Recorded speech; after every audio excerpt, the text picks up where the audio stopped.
બોલો મહાવીરની જય. લીમડાનો છાંયો ઠંડો ઠંડો લાગે. એ લીમડાનો છાંયો ઠંડો ઠંડો લાગે.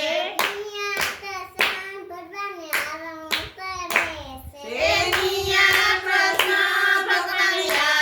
કરે છે.